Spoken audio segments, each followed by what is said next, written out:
নৱবৰ্ষৰ প্ৰাক্ষণত সুৰাপায়ী চালকৰ বিৰুদ্ধে অভিযানত নামিল মন্ত্ৰী যোগেন মহন। ব্ৰেড এনালাইজাৰেৰে প্ৰতিজন চালকক পৰীক্ষা কৰোৱা হৈছে। কামৰূপ মহানগৰ জিলা পৰিবহণ বিষয়া হিমাংশু দাস, এডিচি অজিত শৰ্মা আৰু পৰিবহণ বিভাগৰ কেইবাগৰাকীও শীৰ্ষ বিষয়াৰ উপস্থিতিত মন্ত্ৰী যোগেন মহনে চলালে অভিযান।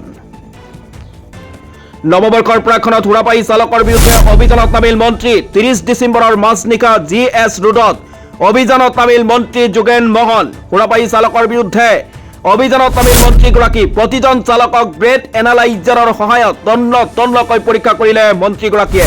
কামৰূপ মহানগৰৰ জিলা পৰিবহণ বিষয়া হিমাংশু দাস, এডিচি অজিত শৰ্মা আৰু পৰিবহণ বিভাগৰ কেইবাগৰাকীও শীৰ্ষ বিষয়াৰ উপস্থিতিত মন্ত্ৰী যোগেন মহনে চলালে অভিযান। বিগত বৰ্ষতকৈ এই বৰ্ষত ৰাজ্যত হ্ৰাস হোৱা পথ দুৰ্ঘটনাৰ সংখ্যাক লৈও পৰিবহণ বিভাগ প্ৰশাসনক ইংৰাজী নৱবৰ্ষৰ পূৰ্বে ধন্যবাদ জ্ঞাপন কৰে মন্ত্ৰীগৰাকীয়ে।